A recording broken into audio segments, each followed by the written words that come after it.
Good afternoon, everybody. My name is Paulo Rubio. You might know me as GN. I have these unscheduled impromptu podcasts that I don't really prepare for, and today is one of those things. Today, we will be discussing two things that have been causing me some sleepless nights lately, and that is why in Filipino martial arts we most often spend time in training in inappropriate ranges, and also the dangers of and potential benefits of natural reactions. Let's get started.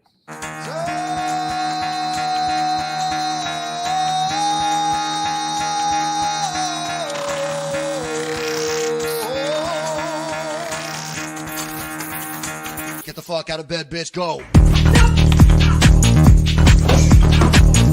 You're finished. All right, so I love that intro so much. It's the greatest intro in all of Filipino martial arts podcasting history. But I can't use it anymore because I'm not able to monetize these videos on YouTube. And on top of that, I could get content ID'd. So I'm going to have to create another one, unfortunately. By the way, that was by an artist named Mark Rebier. He's Canadian. He's awesome. So the first thing I want to talk about today are the dangers of natural reactions. And I'm going to share with you the catalyst for me thinking about this again. All right. So recently I decided I want to get good at knife flares, knife flipping. And in particular, I was trying to learn this. It's been about a week and a little bit. At the very beginning, that's important. That moment is important, okay? That moment that you just witnessed is important because that was precisely the thing that got me thinking about natural reactions. Now, the other thing that got me thinking about the dangers of natural reactions is that I've been studying the work of Dr. Kahneman, who is a Nobel laureate psychologist, an amazing researcher, a best-selling author, and he has a book based on a life's work of study called Thinking Fast and Slow, where he talks about two systems of thinking system one and system two. We can get into that a little bit later. But the thing that I've taken from his work and the thing that's gotten me wide awake and how it relates to this silly little knife flipping thing that is nothing more than just for fun. By the way, there are tutorials on how to do this. You will find that at the very beginning, you will be fun. You won't even be able, if you just trying this ring finger part is really, really difficult to master. It's taken me about a week and a couple days to get to the point where I can almost mindlessly do it. Now I'm working on a bit of finesse, a bit of flow, and I've been working with live blades as well and understanding that transitional dynamic. But the dangers of natural reactions. Now, we've all heard of this saying to never catch a falling knife, right? Never catch a falling knife. What does that mean? It means don't put yourself in almost imminent, inevitable danger, right? When a knife is falling, and the same thing is true about firearms, right? If that gun is falling, you shouldn't try to catch it because you can't really control the orientation of your trigger finger and that trigger. And the same thing, if a knife is falling, you shouldn't try to catch it. You should just let it fall and pick it up. So this saying, don't catch a falling knife, basically means don't put yourself in known danger. But as I was learning this, and as you saw earlier in the video, when I fumble, something is triggered inside me, a natural reaction to want to catch something falling from my hands to prevent it from falling. And as I was learning this knife flare, I knew, and I was constantly aware that whenever I fumbled, I would try to catch it. And I knew not to catch it. Logically, rationally, intellectually, I knew to literally not try to catch a falling knife because, well, that might mean that I'm developing bad habits.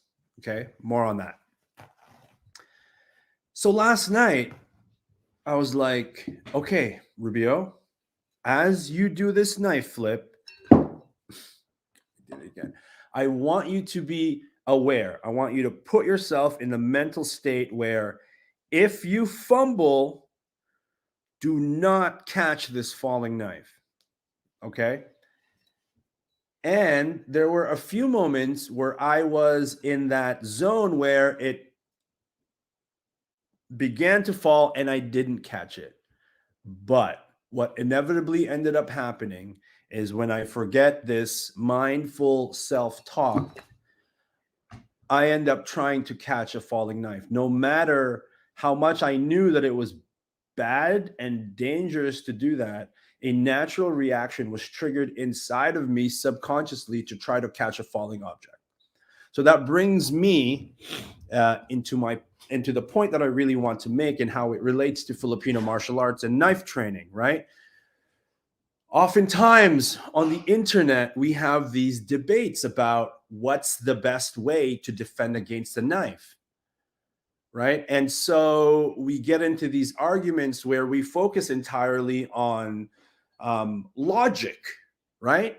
So if somebody believes in a parry and another person believes in a gross motor bisecting line, we can say that logically, intellectually, the bisecting line is a better option because A, it has a smaller margin for error, which means you don't need to have precise timing and placement for a bisecting line to work against a knife thrust versus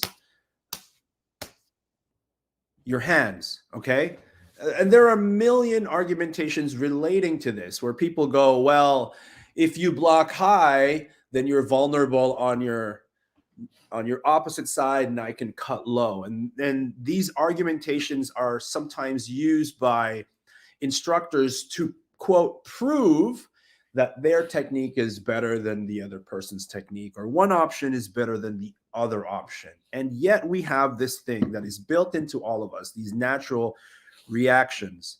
And what I've learned from Dr. Kahneman is that these natural instinctive reactions are incredibly difficult to overwrite under certain sets of parameters. And those parameters are basically when you are truthfully and honestly caught off guard and you are surprised. Okay, now, before I continue on, I know for a fact that we have these inherent biases, right? So if I were a trained grappler, like a wrestler or a jiu-jitsu practitioner, I'm going to naturally lean towards entanglement and control as the most viable options for knife defense. Okay, that's just the truth of the matter. We have these biases. Now, if I was a striker, then I am going to lean more closely towards the efficacy of striking options for knife defense. Now, it doesn't stop there. If I were a combatives reality-based street guy, I'm going to lean towards the things that I believe to be more effective than option A or option B. We just have these natural biases. And as instructors, we want to, sell these ideas. But this whole thing of natural instinctive reactions, I just cannot shake it. And so whenever I see a pressure test, including my own pressure test, okay, so this is not something that I am just talking about others, including my own pressure tests, I'm always careful not to draw conclusions from them because I know that biases exist in pressure testing. I know this for a fact. You want, and there's a good reason for this. When you conduct a pressure test as an instructor, you want to create an environment where students will succeed because that's what students want. They want to see their own progress manifest. And therefore, that validates their investment in the instructor that they're paying. So it makes sense to create pressure testing that are inherently biased to produce the results and outcomes that you want. Now, I know this is something that good instructors try to avoid, but what I'm actually trying to say is that they're almost impossible to avoid 100% over time. These natural instinctive responses exist for a reason. And so I believe in, and how I've approached my knife training is to create certain tests and protocols that honestly, as much as possible, extract what is already built into people, right? And that's not always successful, right? Because people want to manipulate tests to lean towards, outcomes that validate their training. But when I do these tests right, we often see these natural reactions come out, okay? And they have benefits and liabilities to them.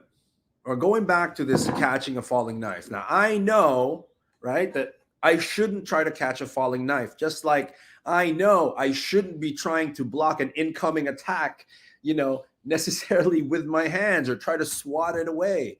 But it's consistently what comes out.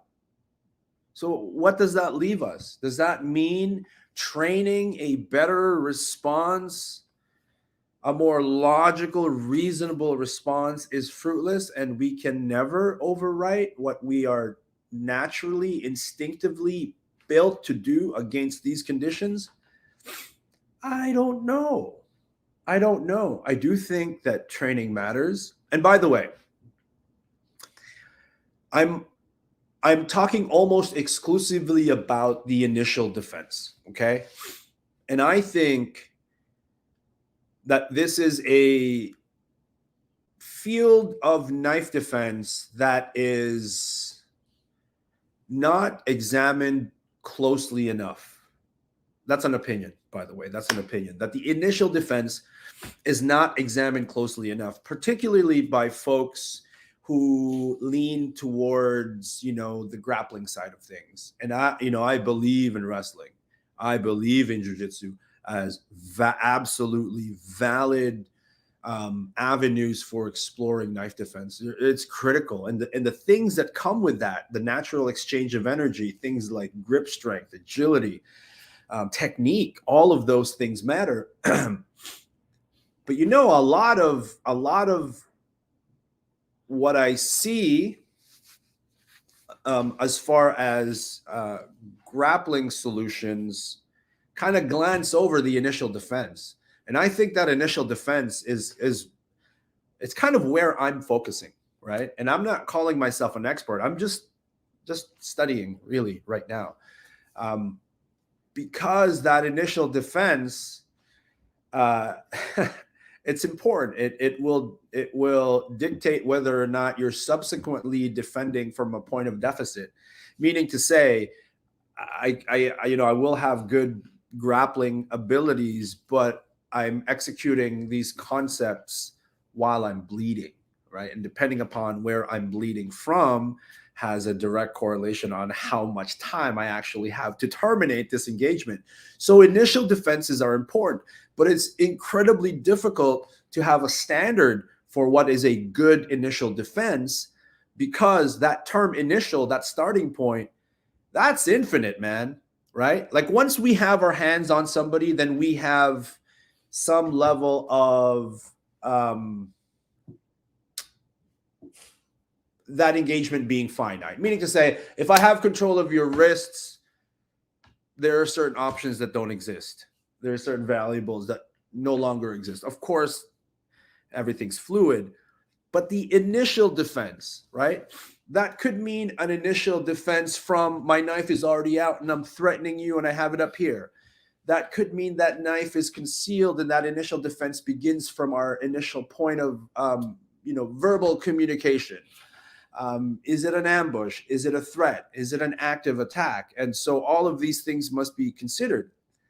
But when you're legitimately surprised and caught off guard, legitimately, as when I am doing this knife flip and all of a sudden it drops, these instinctive reactions come out. And so in my estimation, in my opinion, it is important for knife instructors to first and foremost be able to identify what is that instinctive, natural reaction from the students. And that's a very, very difficult thing to do because, you know, you've seen them, right? Like you've seen pressure tests and scenarios where people try to manufacture surprise, right? And even just me saying that, we're trying to manufacture surprising somebody. That's very difficult to do twice, right? Maybe you can have a moment where somebody is caught off guard within the framework of that training time once. But it's very hard to replicate this whole idea of, okay, number one, we might be adrenalized. Number two, we are under a really high level of time constraint.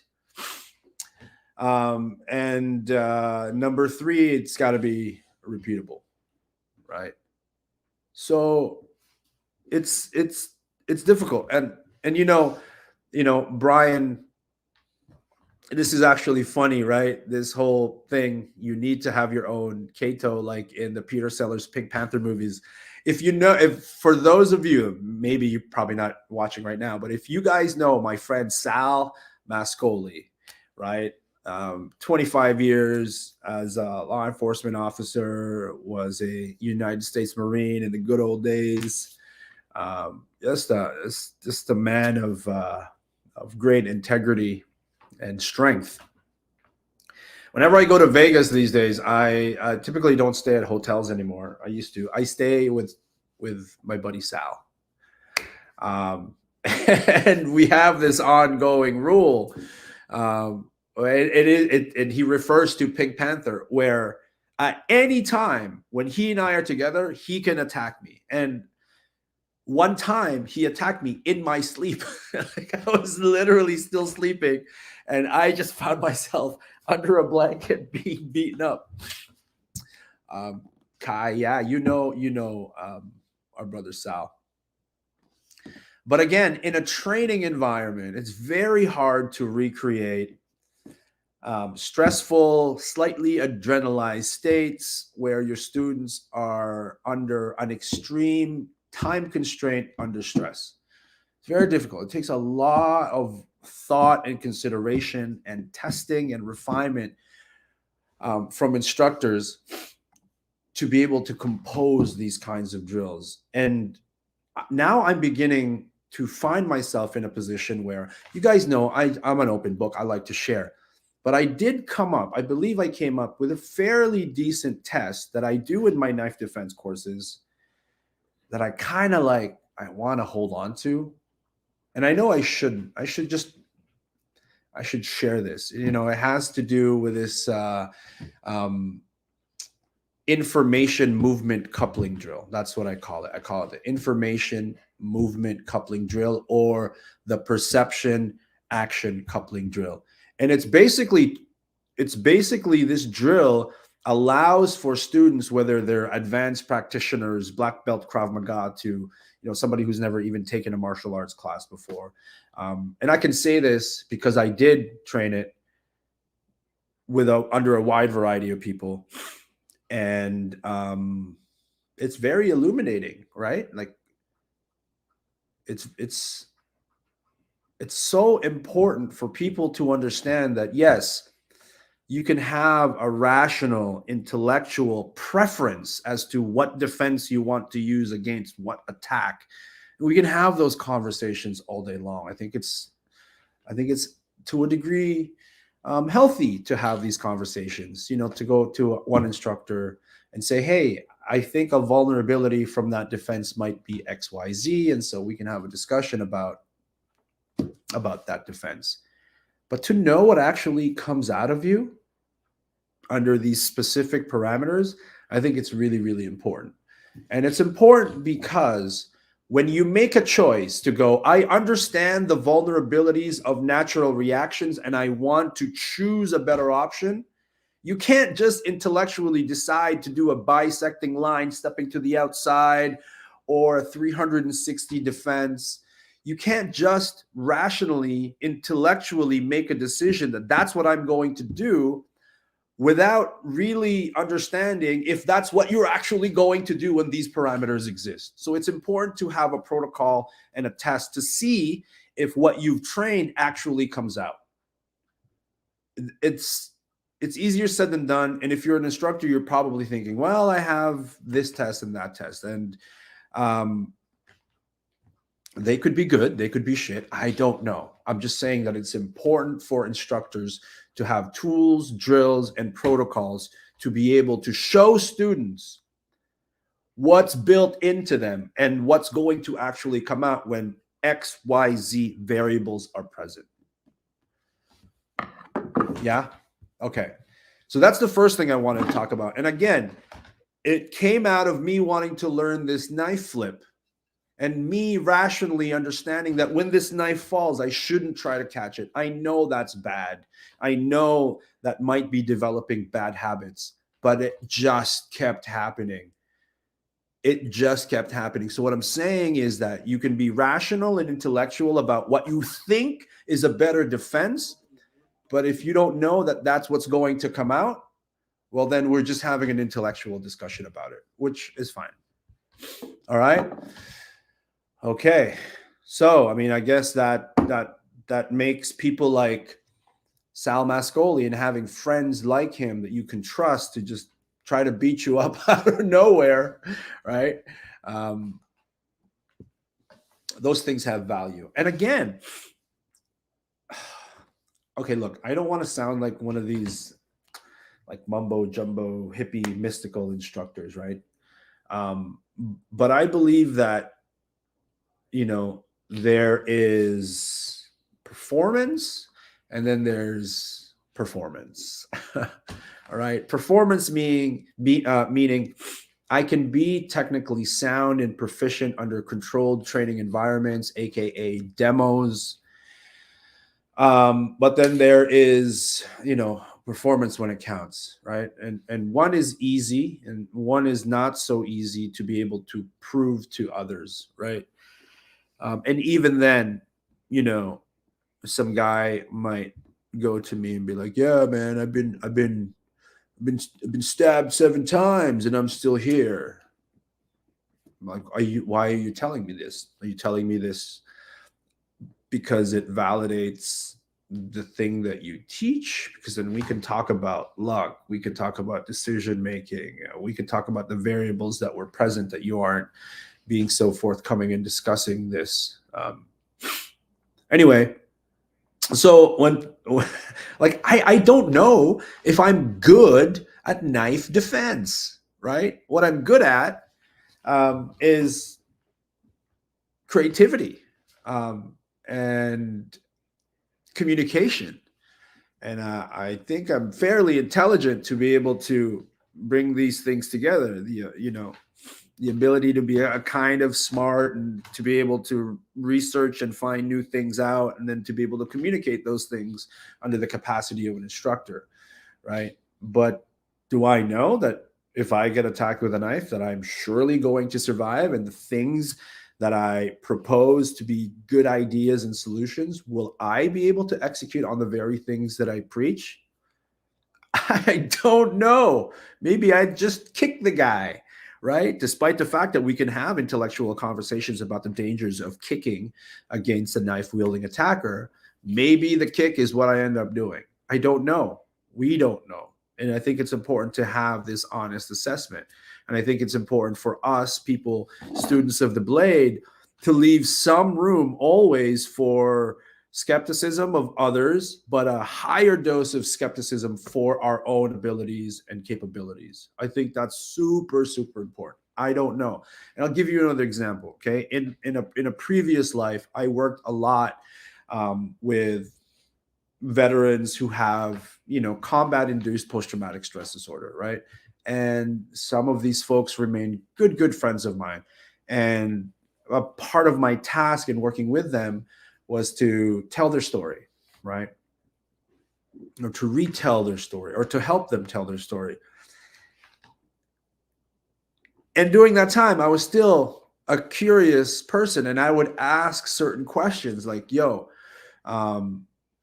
was there ever a soldier who was like this super soldier persona, and they just killed training, and they were just physically fit, the specimen of strength and agility and super soldiery. And I would go, you ever meet this kind of person and in combat they just totally shit the bed? And a lot of them were like, yeah, there was this guy. And then they would tell me the story about this guy who they looked up to and was this amazing persona of super soldier. And then they would talk about a particular firefight or an event where, you know, this guy was in a fetal position, rocking himself, pissed himself, like stuff like that. And that just goes to show you, man, like, you just never know. You just never know. People can present themselves to be whatever they want, right? But when the rubber hits the road, I think that's the right saying. Humans are just so complex that you can't observe a human from kind of like an engineering standpoint and have enough of a checklist to assure a guaranteed performance. We're just not those kinds of machines, right? And so, yeah, that's kind of just like how I approach it. Now, I could look at somebody and listen to what they have to say and go, that's an intelligent human being. And he could be a super fat dude, a super skinny dude. But I'm like, that's an intelligent human being. That guy's doing his research and he's testing and he's honest. Those are the kinds of people that I gravitate towards, right? Maybe that's a bias in myself because I'm not this menacing, super strong, super agile athlete. It's probably me projecting or validating trust in myself, and I seek that in others. I think maybe we all do that. But anyway, that was the first topic, the dangers of natural reactions. But really, outside of this, clickbaity title, I suppose how I would reframe that would be the potential assets and liabilities of built-in inherent natural reactions, okay? Because they're not all dangers. They're not all dangers. So that's the first topic. I'm going to move on to the next topic, and why Filipino martial artists spend an exorbitant amount of time training in a range of combat that doesn't actually exist. That's your clickbait title, okay? Why do Filipino martial artists, martial arts instructors, train in a range of combat that doesn't actually exist in real life? That's the clickbait title. Stay tuned for me to hash that out. But first, I'll get to the comments. Fight Dad in the house. How's it going, Harry? Guru Russell Mohametano. Happy New Year. New scooters coming soon. Wow, scooter? Oh, man. Bro, what a life you had. Now you're selling scooters. I love it. Apply techniques on a natural reaction. Yeah. Yeah. And I know, let me refer to somebody like Tony Blauer, for example, who is a pioneer in martial arts as far as studying the startle flinch response, this natural reaction, and how to weaponize that and how to follow through with that. I'll reserve commentary about that. I just wanted to acknowledge him as, somebody I would consider a pioneer and exploring and creating a bridge between that world and this world and creating a whole thing about it. And that was great. Ryan, Sonny, how are you, brother? Good to see you. Oh, I love that profile pic. Holy smokes. Thank you for your last live feed, by the way. I enjoyed it. I couldn't stick around for the whole thing, but thank you for doing those things.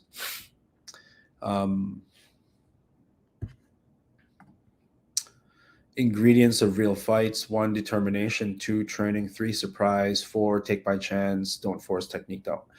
Won't work. Just wait for the right timing and take by chance. Yeah. Luck is a big element in a real fight, isn't it?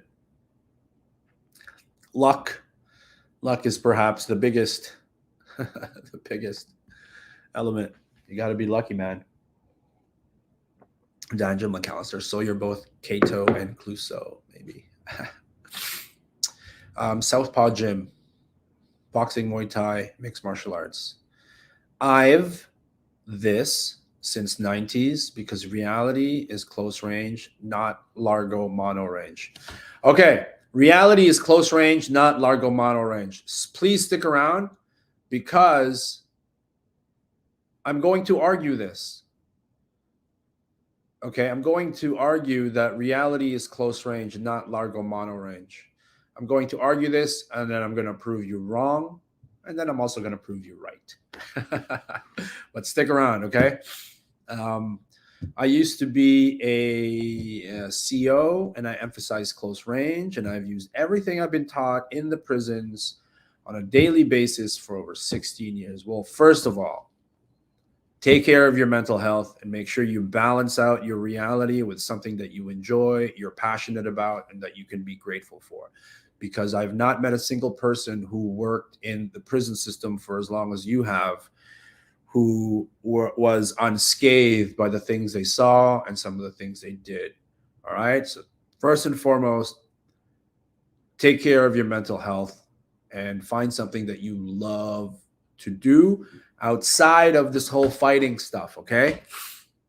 That's number one. And then I'm going to argue that reality isn't just close range, particularly as it relates to bladed edged weapons engagement. In a dueling, consensual, mutual combat platform, at least. Sonny, you should hold on to it. Yes, I think I'm going to hold on to it. But I don't know. I really want to share it. I really want people to be able to have this information and for them to do it because I think it's really, really important. Okay. Brian Kanata, how do you feel about exhaustion training as a simulation? Exercise to exhaustion and then drill. The idea that being that you default to instinctively reacting. There is a benefit to that. There's a time and place for it. I think sometimes that people conduct it in a way that it's almost like a novelty. Like, look how hard we're training and post it on Instagram. But more than first exhausting yourself and then doing something. First of all, I think that is a form of testing rather than, training for something. I think it's a testing protocol. It's a diagnostic protocol more than it is a training protocol. And the second one is that I believe in. Okay, so there's always going to be artificialities in training, right? And the number one artificiality that we're never going to remove is the fear of death, right? So whether it's simulation training with paintball or BB guns, or no matter how involved the scenario training might be, you're never really going to recreate the legitimate fear of life. And if you are in a training environment where you're actually are fearing for your life, get out of there because you might die. But what we can recreate, and this is something that I got from the work of Instructor Zero, during a time where people weren't really understanding what the heck he was doing, because it did look crazy and it did look wacky. But having worked with Zero for almost a decade now, I'm beginning to see some of the more wacky things that we did and showed earlier on. People are adopting into their own training, sometimes calling it their own, but I think that's also natural. But what I mean to say is that what is beneficial is manufacturing the physiological effects of stress and adrenaline. Right? So we can't always get adrenaline pumping and we can never recreate the fear for life. But if you understand some of the physiological effects of those moments, then you can recreate it, right? One example might be, you're wearing a plate carrier, okay? And you have to sprint and run up a flight of stairs before you get to the fight. Okay. This is not my field of expertise, but let me get to my point. By the time you get to that fight, your heart rate will be up. And also your body would have swollen up a little bit, right? Because of blood pumping at a high rate. So your body swells up a little bit. And so this plate carrier that you fitted perfectly in a condition where you had a normal heart rate and everything was okay, all of a sudden it is compounding your ability to breathe because you're all swolled up, homie. Okay. So that thing you can recreate. You can recreate that by doing push-ups. You can recreate shallow breath by exhaustion. Another thing, under stressful conditions, under cold weather conditions, your body will physiologically draw blood away from the extremities and into this important middle part, right? And so you can do that. You can do that by, submerging your hands in ice water for as long as you can do it, and then trying to see if you can flick open your folding knife, if you can put together your Glock. Okay, so recreating the physiological responses of adrenalized stressful states is something that's possible. Recreating fear of life is not really possible. So yeah, I do believe in some form of that.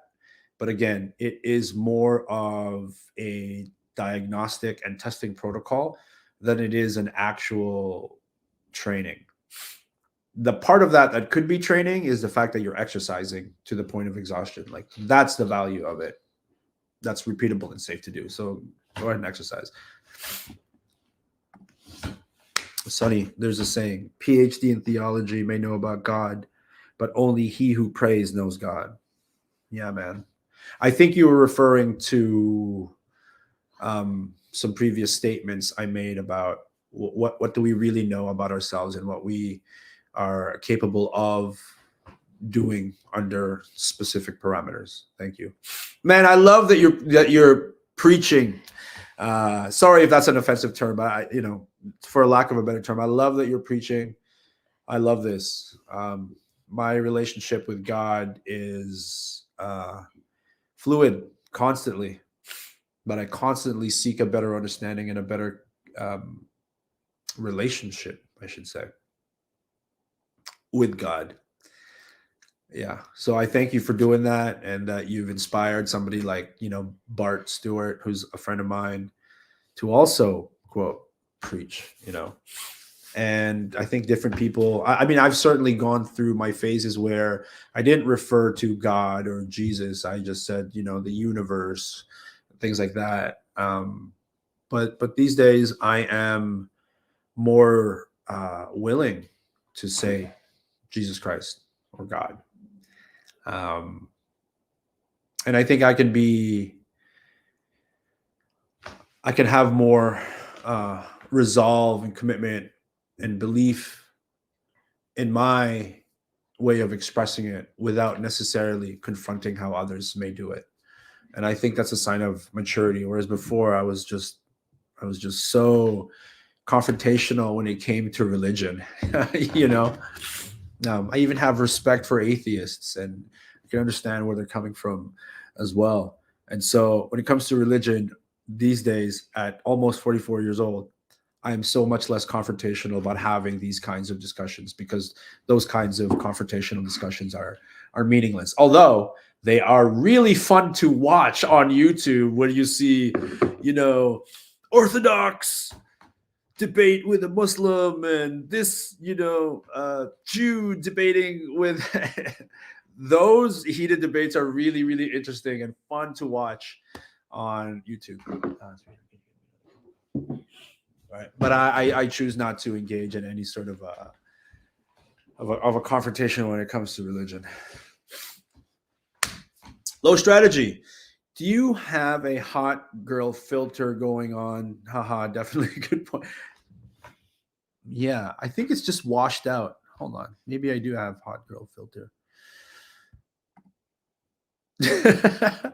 Virtual backgrounds. I can blur my background. Under camera settings. Okay. Watch this. 1, 2, 3, 4, 5. Okay. Watch. Is that better? So I have checked touch up my appearance, and I had it set to level 2, and it goes all the way up to 4. I guess I did have hot girl filter. I'll turn that shit off. Is that better? Let me go turn it on again. Let me go see. Camera, no, general, and then camera. Touch up my appearance. Watch my face.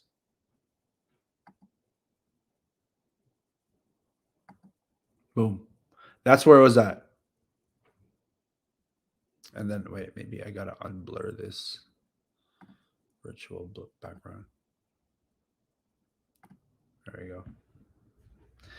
Wait, is it still on? Okay. I'll get rid of that shit. All right. Thanks, buddy. Calling me out of my hot girl filter. Still looking like a hot girl.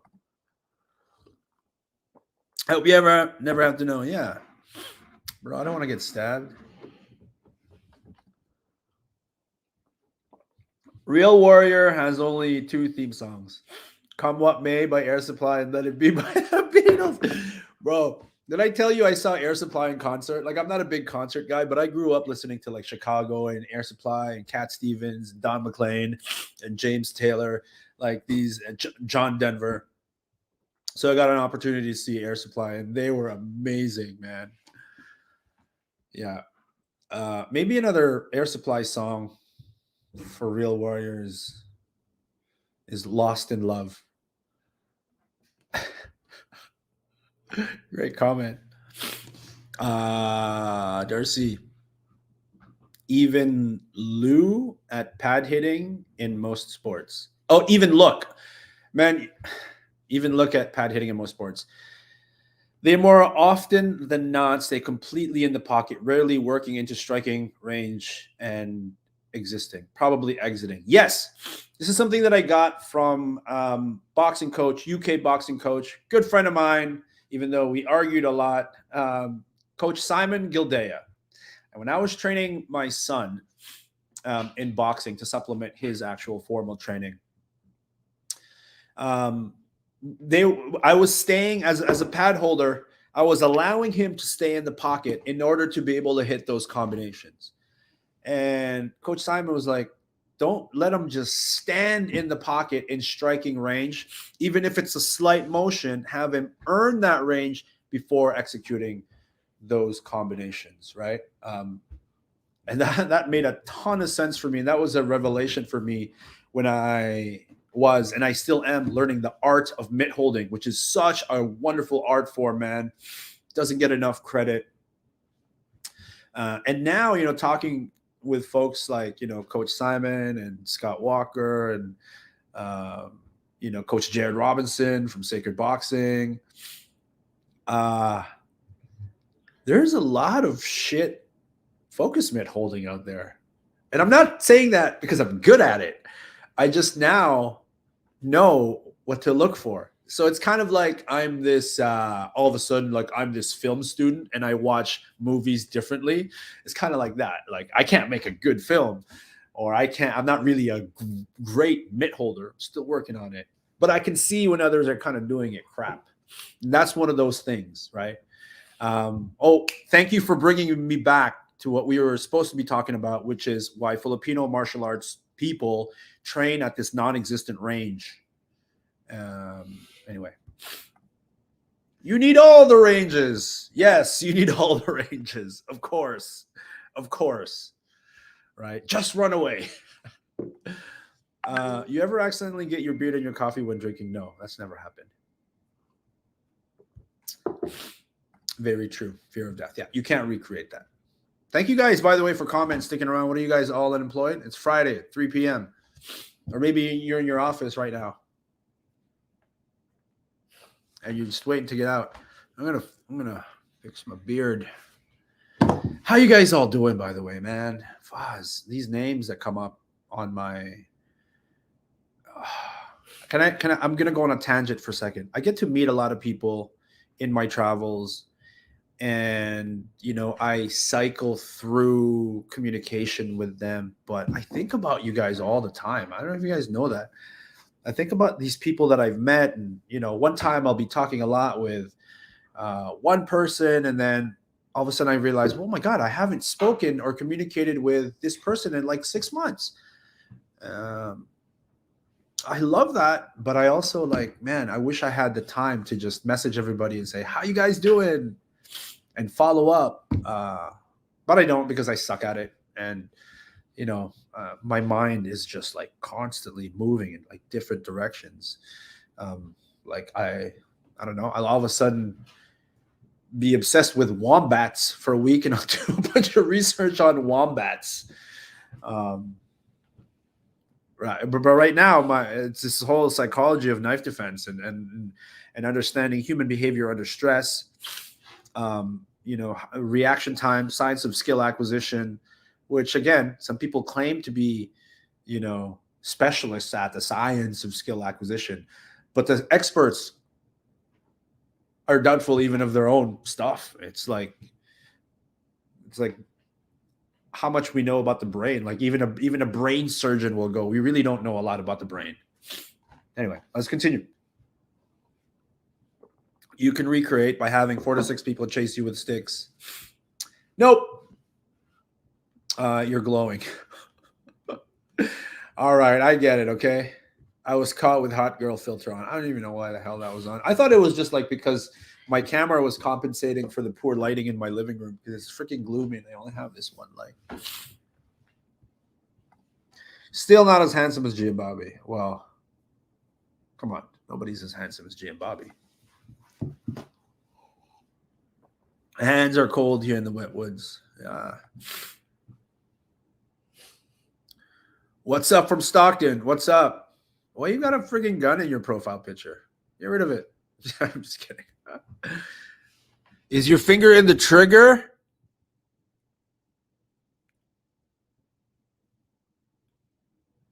I think your finger is inside that trigger guard. I am now judging you. And a lot of my friends are judging you. Change that profile picture. Get that finger out of that, especially for that photo. Get it out of there, bro. Snap another picture. Get your finger out of there. Sorry. Later, dude. All right. See ya. Woof. Wait, I'm not a dog brother. Can I say woof? Am I allowed to woof? I'm not a dog brother. I think that's kind of cool when you guys do that. And also a little gay at sometimes. But mostly cool. Hugh Hewitt. Dan Inosanto is one of the biggest fraudsters in martial arts. By the way, I don't screen these comments before I put them up. This is Hugh's opinion. It's not my opinion, but I'm going to read it. Dan Inosanto is one of the biggest fraudsters in martial arts.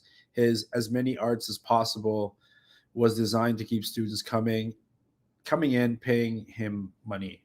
Scammer. I disagree. I disagree with that.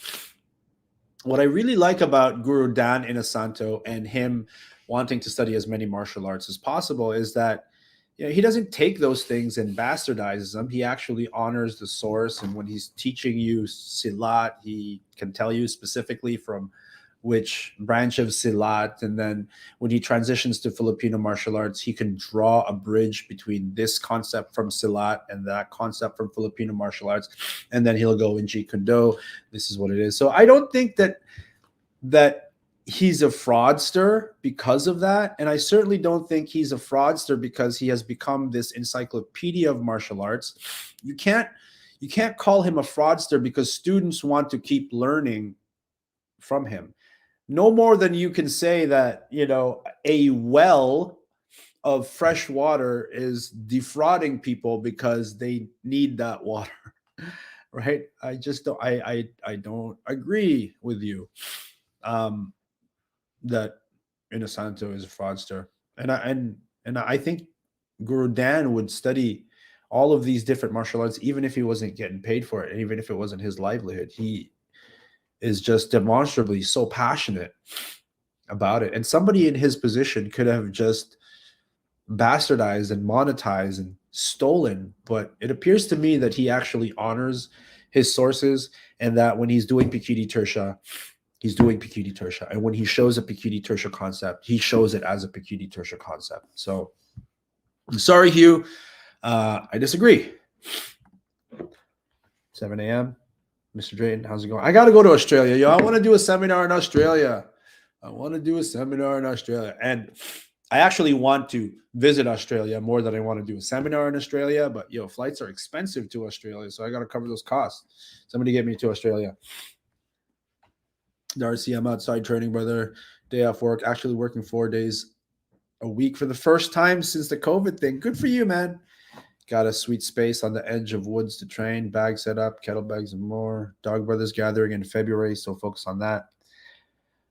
Wish you could make it too. Yeah, I know, man. I know.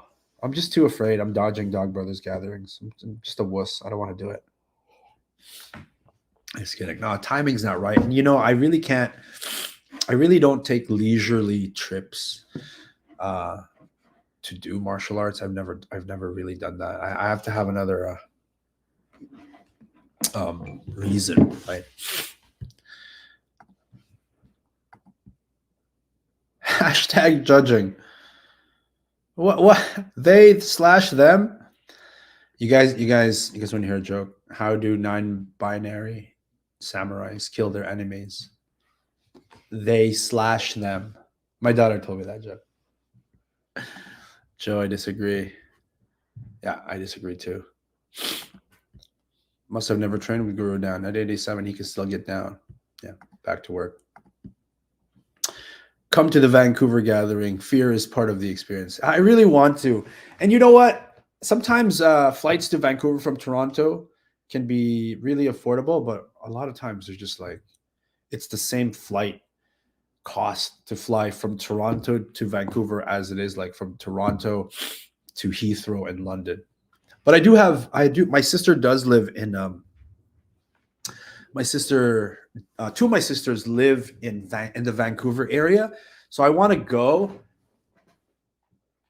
But look, if there's ever a gathering in Vancouver when Dungeness crab is in season and the weather is not ridiculous, because I don't want to fly out of Toronto and then go to another cold and snowy place. But you know what I want to see in Vancouver? I want to see that area where everybody's zombies because they're all into that new breed of fentanyl. Like I want to be in that environment just for a moment and see what that's like. Because I've been watching videos about it. Anyway, that was a huge, super long ass diversion. I wanted to talk about the thing that I really wanted to talk about, which was why Filipino martial arts train in this non-existent range. And for me to do this efficiently, I actually wrote a script that I was going to record and put visuals to. So I'm just going to read that for you guys right now. Am I going to SHOT Show? That's up in the air. I think so. Maybe. I do have my pass and everything, and I'm invited to this and that party, but I don't know. I got a lot of work to do. I got a lot of editing to do, and I haven't secured any, proper gigs there. Although SHOT Show is amazing, man. I got to talk to Sal. Anyway, can I get to my point? All right. Training in the wrong range. Why Filipino martial artists train most often in this range that is wrong or doesn't exist. That's clickbait. Let me hash it out. So I'm going to read this thing to you now. And do I want to be able to see myself while I'm reading this? I think so. Give me 1 second. Dudes. Okily dokily. Okay, here we go. The vast majority of Filipino martial arts. Okay, you guys ready? I'm going to read this right now. Here we go. And I think I'm going to clip this and make this its own thing. Kill two birds with one stone. Okay. The vast majority of Filipino martial arts is trained in a range of combat that doesn't really exist in reality. So why do we spend so much time training there? First, let's talk about the 3 ranges of combat most commonly referred to. I understand that different systems have different interpretations of this, so let me simplify it with largo or long range, medio or medium range, and corto or close range. There are systems that claim specificity in one or two of these ranges. For example, many Balinta walk systems operate almost exclusively in corto range, while systems like Calis Illustrissimo and Pikiti Tertia seem to favor the medium to long range of combat. Now, these statements alone might garner disagreement, and that's okay. There are certainly nuances to Filipino martial arts with variations derived from faction to faction, school to school, or even practitioner to practitioner. So, which of these ranges don't actually exist? Medio range, medium range, the MAD range, MAD, MAD range, the range of mutually assured destruction. And this is precisely the range we most often see FMA being trained. Have we gone mad? This doesn't make sense, does it? I'll go into this further, but first, let me note that the corto range, as often defined, hardly exists either.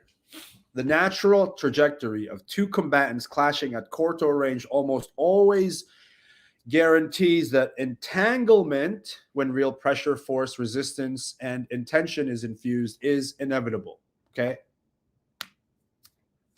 When we observe prolonged knife attacks that happen in real life, it almost always turns into a clinch or entanglement that sometimes makes its way to the ground grappling situation. The corto range, in my opinion, is better defined as clinch or the entanglement range, because that is precisely where it is most likely going to go. The vast majority of edged weapons duels happen in largo range, or as I often like to call it, just outside of range. Just outside of range. All right. This is where the most time is spent in both sport combat, and in reality conditions. And this makes sense. When faced with a very real danger of edged weapons, or if we mindfully respect the blade in training, we naturally would want to stay just outside of range of the attacker's intentions. And so this brings us back to my point, medio range, and why medio range doesn't actually exist. This is the range. The medio range is the range that doesn't really exist in reality, or more accurately, the range, the range where I kind of lost my point in this. Blah blah blah. Oh, there we go.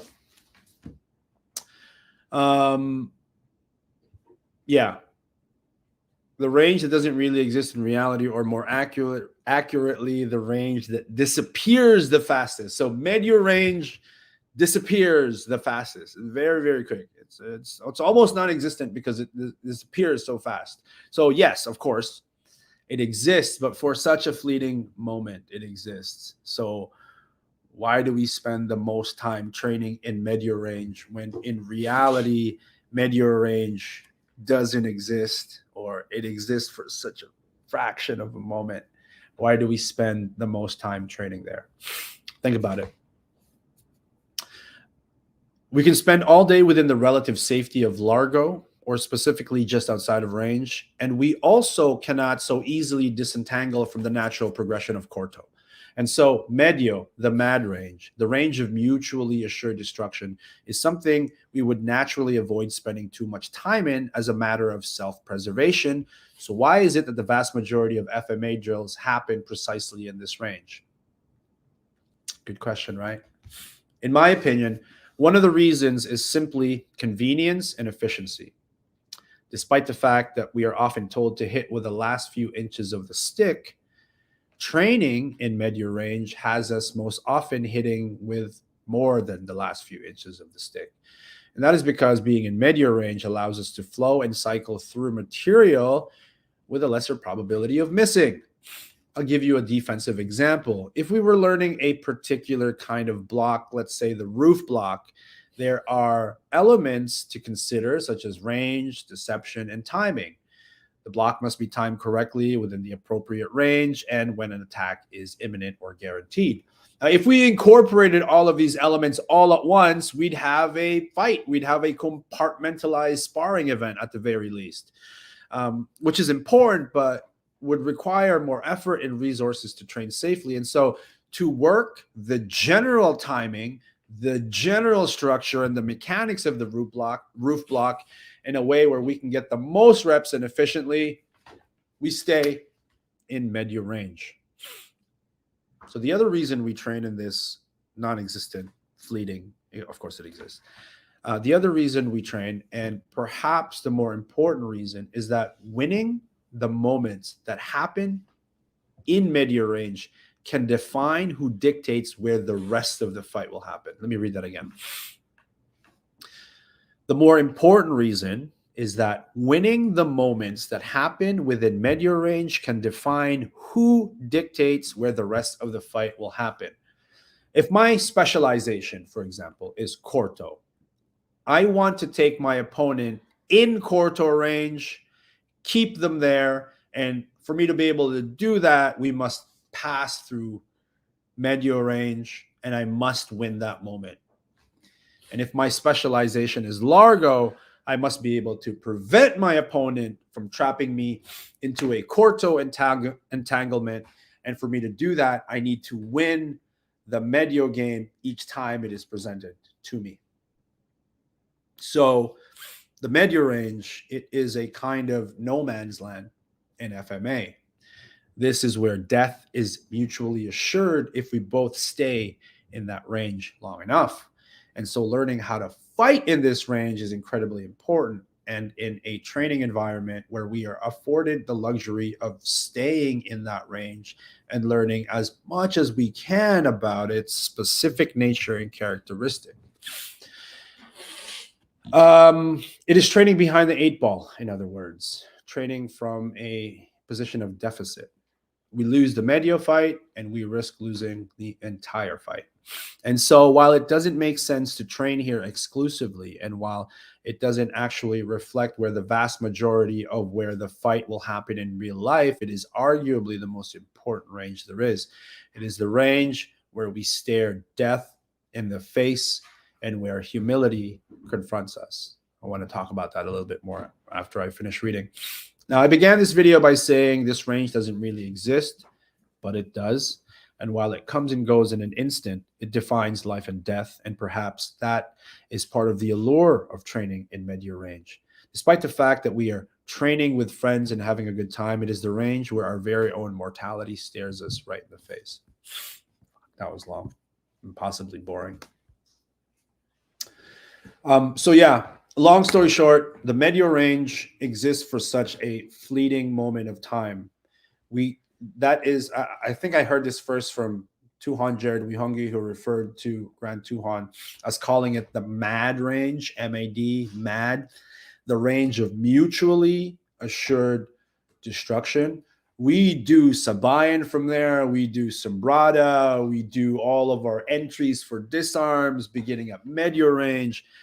But when we fight, man, medio range is a fleeting moment in time. It hardly even exists, you know, but it's important. It's super, super important. We got to win that fight so that we can define where the rest of the fight happens.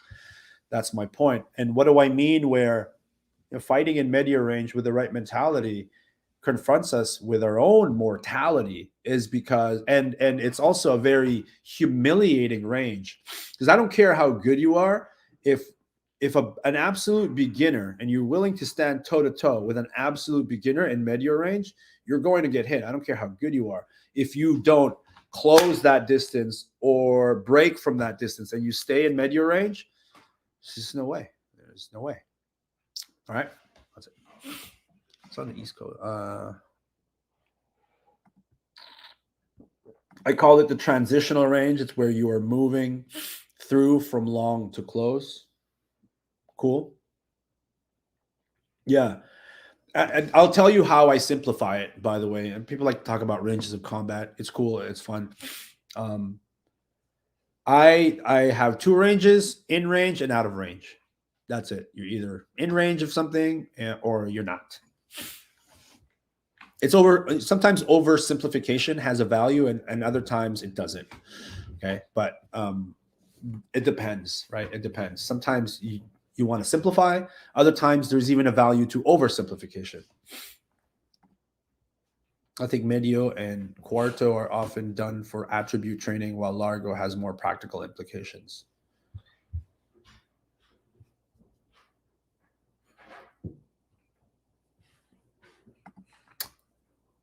It's arguable. So we spent time there because tackling it is your most likely to get hit. Yeah. It's again, it's no man's land. It's where if both practitioners stay there long enough, they're both going to die. But no man's land is precisely that piece of land that you want to advance to and conquer and move closer towards your enemy, right? It's you got to know how to fight in there. I heard that from Felix Valencia. Get that finger out of that trigger. To me, martial arts is violence ritual. Yeah, maybe. Anyway, that's what I want to talk about. So thank you guys for being here. The dangers of natural reactions. I think that was a more, that was like an hour. That was as polished as these impromptu podcasts get, and training in the wrong range. Obviously, these are clickbait titles. I got to do that. You know, you guys want to talk about clickbait? Sometimes people accuse me of being clickbaity, and I'm like, yeah, because I'm a professional. Like, I know how to do this. And the analogies I draw is like, you know, clickbait titles. And that's the cover of the book. That's a trailer for the movie. Can't judge the contents of the book, you know, based on its cover. The cover is meant to elicit somebody. You have a moment at a time. You want to see a good book cover so that they'll pick it up and open it and read it, and hopefully the contents justify the clickbait. That's what I always go for. What do you mean crabbing is open year-round in Vancouver? That's not true. Wait, do you mean like there's different crabs? There's different crabs that we can harvest? Because Dungeness crab has a season, doesn't it?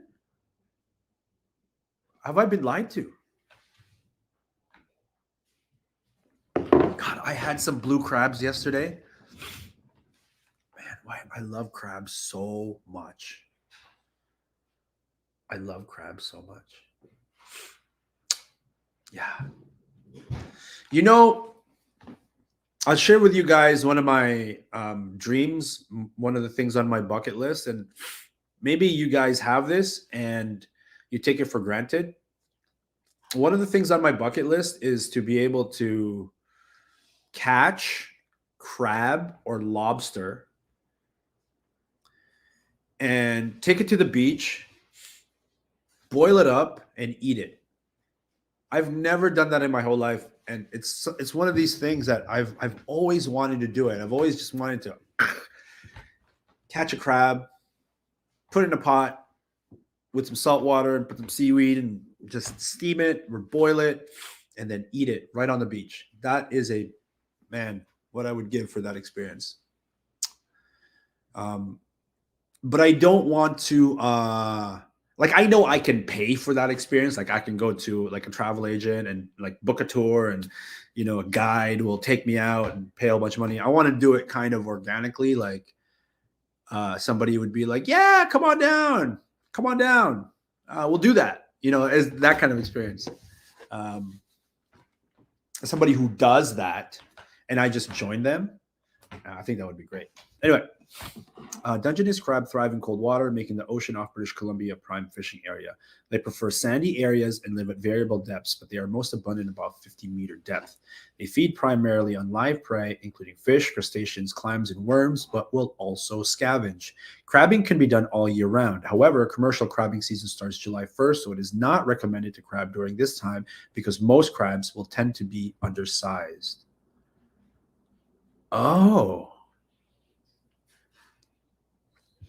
So you can go crabbing all year round. However, commercial crabbing season starts July 1st, so it's not recommended to crab during this time because most crabs will tend to be undersized. Yeah, because the commercial guys,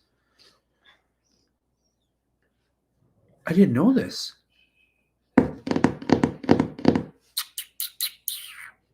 So does that mean, wait, maybe this is a dumb question. Like in the summer months, they migrate into deeper, colder water? I'm not even sure the temperature fluctuations of oceans at coastlines and how seasons affect them. I'm sure it's colder in the winter. Do it. Next time you're in Virginia, hit the beach. Yeah. It was a big thing with my grandfather when I was a kid and he was still alive. Oh, man. Yeah, that's awesome, isn't it? Even my wife has gone crabbing, and I think she did it in Virginia with her family on vacation, where they would just like dip like a chicken drumstick or something on a string, and then you would just kind of fish it out. The crab would hold on to it. Anyway, that's my dream. And also, I want to shoot a turkey in the face and eat it right there. Also, not the whole turkey, but you know what I mean. Anyway, yeah, thanks for this, guys. I appreciate you. Yeah, we're back to this. That wasn't manufactured. I actually did try to catch this stupid falling knife. But yeah, this thing is so cool. Boop, boop, boop. Bop, bop, bop, bop, bop, bop, bop. I feel like I do it better when I'm not looking at it. There you go. I didn't catch it. Yeah. Anyway, that's it, you guys. Thanks for watching. Hope you guys have a great day. And I gotta get back. You guys know what I'm working on right now? The PTTA is gathering all of the old footage that they can gather from GT, VHS tapes, D8 tapes, 8mm tapes, and they're digitizing them. So there's a group of people who digitize, and then they do the basic clipping. So they get rid of all the sometimes, when you run a VHS tape, there's a guy standing right in front of the camera, or like they're capturing moments that have nothing to do with the teaching. They just used to let it run, right? So they're taking old footage of GT teaching, they're making it into blocks of topics and subjects, and then they send it over to me so that I can kind of remaster it in some ways, like try to improve the audio, sometimes make tweaks to the video quality, and then add a title at the beginning of it. And then I send it off and somebody else will curate that material. And so it's kind of a way to preserve, right, by way of digitization of these analog formats, and then curating it, right? So they're curating it by weapon type, location, and year. So I think when this project blossoms a little bit, you should be able to go into this online platform and then type 1995 knife, and then have GT's knife material in 1995 presented in chronological order or by order of topic. So it's a big undertaking, man. And honestly, because I have to watch these clips that have been sent to me. Like, oh my God, you can only take so much. And it's not like I'm watching them to study. I mean, I am learning a lot, but I'm in a workflow. So it's a process for me. Sometimes I just got to blast through the material and I can't even consider what's going on. But it's very interesting. I feel very fortunate to edit, or to at least get to see some of the stuff, a lot of which have like never been seen before, other than the person who owns them. And the proceeds will go to not all of it. Obviously, there's friggin' a ton of expenses involved in this, but a meaningful chunk of the proceeds will go back to GT's retirement fund. Like, that dude's ever going to retire, but you know what I mean. Very cool. As a video editor myself, I think that sounds like an awesome project. Yeah. The project is awesome, but the work involved for me sometimes it's not that awesome.